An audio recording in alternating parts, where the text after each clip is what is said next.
Welcome into the Toyota Bassmaster Studios, here with Skylar Hamilton, East Tennessee Elite Series angler. And so you're not a big hunter maybe, but all you do is fish. Right. So fishing in December, January, when the conditions aren't ideal, not as fun to fish in the snow, maybe when it's brutal out, there are a couple baits that you keep in your box those months that really do well for you. We got 3 of them sitting right here. Yeah, I mean, the reason I love to fish in the wintertime is mainly because people are hunting, and lakes back home are so popular that we don't get them by ourselves very often. And the wintertime is a time that you can go out and not have very many people on the lake. It's different as far as, it's a lot like summertime fishing, except the fish they're pretty much the same. They're the same depths. I mean, they're offshore, but they act different. I mean, they're more lethargic, but they're still following that bait and the deeper bait. And the later in the year, it seems like after the fall deal where the fish are up shallow and everything starts pulling back out off the bank, the bait can get super deep, and that's what these baits are for. Fishing vertical, straight underneath the boat from 20 to 45 foot of water or even deeper, depending on where you're at. And that's it's just a main wintertime deal, or these 3 baits that I really key on for the winter. One of these, okay, so we've got 3 different baits here. One's really popular, one became popular, and one is really like a good ice fishing bait that we see a lot of ice fishing guys do. We'll start with the jigging spoon first. We know the big Magnum spoon that you see on the Tennessee River, those type things. Then we see smaller jigging spoons. This is gonna fit in that smaller jigging spoon, not a flutter spoon. Right. When are you gonna maybe pick up this jigging spoon to use? So that's a great bait that I use actually all year long, depending on the situation. Wintertime is really good because it's great for suspending fish. In the wintertime, you'll get a lot of that. It's just when you have fish that are underneath bait, if they're just kind of roaming around following bait and they're not on the bottom. You can catch fish on the bottom with this bait, but I'll go towards something else if I see fish that are on the bottom. When the fish are way up off the bottom, just kind of following the bait around, this is something to drop underneath them to get their attention. It looks like a dying bait fish is all it's doing when it flutters down.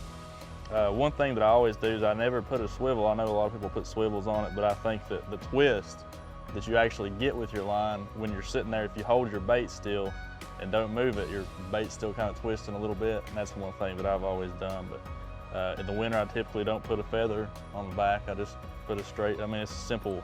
I think this is actually a Bass Pro Shop Stratus spoon, which is made out of zinc, and that's my favorite kind because it flutters different. It's just it's not like a lead jigging spoon. It kind of has a different action to it. It's a small size, like it's a small maybe presentation. It's not gonna mimic a gizzard shad maybe, but rather those smaller shad, but it does have a heavier weight to it. For this one, like, what is your go-to size? Obviously it's gonna be based on trial and error or the situation, but what is your favorite jigging spoon, especially in the December, January months? 3/4 is 90% of the time what I use. I'll throw a half sometimes if the bait's really small, but 3/4 is generally the size I use. I have maybe 2 1/2 ounce in my box, and the rest of them are just 3/4, just because it sinks down fast. And when you see a fish on your all the techniques we're going to talk about, really, you're looking for fish on your electronics, and most of the time they're going to be directly underneath your boat. So when you see one that comes up on your graph, you want to get your bait down there as quick as possible. And so a 3/4 ounce weight, it's not too big. It still kind of acts natural when it's down there underneath all the bait and stuff, but it gets down to the fish quick. Chrome, white, any other colors? We saw a pink in the classic bracket with Adrian Avina. Is there any colors that you like to throw? I throw chrome and white. They're the only 2 that I throw. Now, if the water's a weird shade of green or something, we have a lot of limestone back home, and we'll throw gold sometimes, but white and chrome are the only 2 that I have in the box right now. The mainstays for white and chrome. We've got some other techniques here. One that's basically an East Tennessee technique brought to the rest of the United States is the domeki rig. And that's one we saw in Cherokee. You guys probably didn't want the cat to get out of the bag like it did, but the domeki rig is very effective, and it's more of like a soft plastic presentation compared to these other hard baits. Yeah, and the domeki is it was sort of a walleye deal up north, and it's kind of where it developed from. And there's a lake back home called South Holston Lake. It's in East Tennessee as well, and it's really got popular there. I know a lot of people, because everybody kind of fishes the same lakes. So the guys at South Holston were taking this and catching 25, 26, 27 pounds of smallmouth, and taking it to Cherokee, because Cherokee has smallmouth in it too, just not quite the size. Now there's huge smallmouth in Cherokee, but it really developed at South Holston Lake. And it's just basically any kind of 3 to 4 inch soft plastic fluke style bait. This is actually a domeki brand. It's the name of it's sort of like everybody calls lipless crankbaits, rattle traps. This is the domeki rig, but you can put different baits on it. This is actually just a domeki armor shad. And not a bunch of action, but that's what no action at all. You don't want much action with this technique. Yeah, you don't want it to move at all, hardly. Some days they'll want it, you can jiggle a little bit, but most of the time you want it to sit as dead still as possible. I actually pour these heads myself. Do It Molds makes it. It's called the Erie head. But Do It Molds makes it something you can do in the wintertime as well. I really enjoy doing is pouring your own jig heads and stuff. And you can experiment with paint and all that. You're kind of limited on the Mickey style heads with great hooks and paint patterns that we want, because you got to remember this bait's sitting down there as still as possible, and those fish can stare at it for 5 minutes before they bite it. I mean, they will look at it as long as they possibly can, whether sometimes they eat it, sometimes they don't. And even that little orange patch that I have on the head, it can make a difference. I mean, sometimes that's the difference between them eating it and them not eating it. So you have to experiment, and I have all kinds of different sizes and paint schemes, and I'll put eyes on some of them, sometimes I don't put eyes on them. It's just, the one thing that I always have is this sickle hook.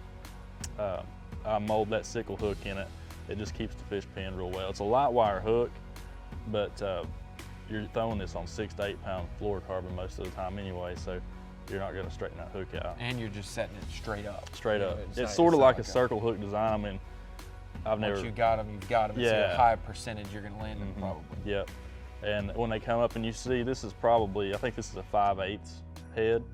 I'll throw a half, 5/8, and a 3/4 most of the time. So that's a lot of leverage for when they come up. So if you have a regular round bend hook, that's more likely to come out. Yeah, twist and come out. Yeah, because the first thing they do is come up, they'll jump one time, then there's, the first jump, then they're surging for however long it takes to get them in. But usually when you lose them is that first initial jump when they come up. So we've got the jig and spoon, a very popular bait for bass fishing for years. The domekis came on strong the last few years to the national scene, and one that's more of an ice fishing. I know I don't have much experience with a jig and wrap, but that's what this is, and it's a technique that you like December and January when you're targeting bass. Yeah, the jig and wrap's something that's new to me too, but it's something that we've always used at Cherokee and South Holston. It's more of I like to fish it on the bottom as well. You can fish it any part of the water column, but it's a lot like the jig and spoon as far as the way you fish it. You just kind of hop it, it's not as, it glides more, it's more subtle. So when the water gets extremely cold, maybe in the low 40s or even high 30s, and you can actually still see a lot of fish on your electronics. And this is something that kind of just glides and gets those lethargic fish to eat. Maybe when they won't bite the jig and spoon or the domeki rig, it's just another tool that I use. It's got 3 hooks on it. It's got 2 single hooks on the front and rear, and then a treble. Which one do you see the fish having more often than not? Obviously, the treble. They will have the treble. The treble, yeah. You'll catch some on the back hook a lot too, but mostly the treble. I think they have all of them at one point, but it seems like they always end up with the treble in their mouth. Now this is something I actually utilized at Lake Martin. That we had the Elite Series event there this past year during pre-practice. Now it was a little bit different during the tournament. But I went and I was catching close to 100 a day on this bait during pre-practice at Lake Martin. Really? I mean, it was incredible. Compared to the tournament where you get 10 or exactly. 10 bites the most. So when it was cold. When it was cold, it was a great bait to have, and I caught a lot of fish on it. So last thing, with these 3 techniques, these are all drop baits on schools of fish. How are you going to find these fish? Are you idling them at the console, or are you just fishing around and then you see a pot of bait, or how do you find the fish to be able to use these baits? Because people who go out who don't have experience with them, they're just gonna do I drop on brush? Do I drop on just a ledge? Where do you go with these? So a lot of that depends on the water body that you're fishing. So herring lakes are different, shad lakes are different. Cherokee has alewives in it, threadfin. All the bait acts different. So if you're mainly looking for bait, it doesn't, regardless of wintertime fishing's all about the bait, just like any other time. But the bigger bait's gonna be, generally a lot deeper. So when you find schools of bait, the fish are either gonna be on the bottom, around the bait, waiting for them to die off, or they're gonna be directly underneath them by a few feet. I really you'll see the fish. I mean, it's not like they'll show up, but I'll graph.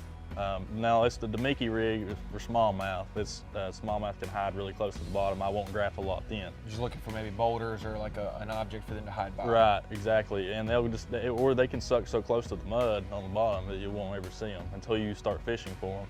But these other, these two baits, the jigging spoon and the jigging wrap, are mainly just bait-oriented lures. So you may not see a few fish when you go over, but if you see a gigantic ball of bait, there's going to be a fish generally around it. So, That's the best way that Skylar Hamilton can explain it. 3 baits that he likes to throw in December and January: jigging spoon, jigging wrap, and the domeki rig. And the key to that, finding bait in that winter time period, and the bass won't be too far from them.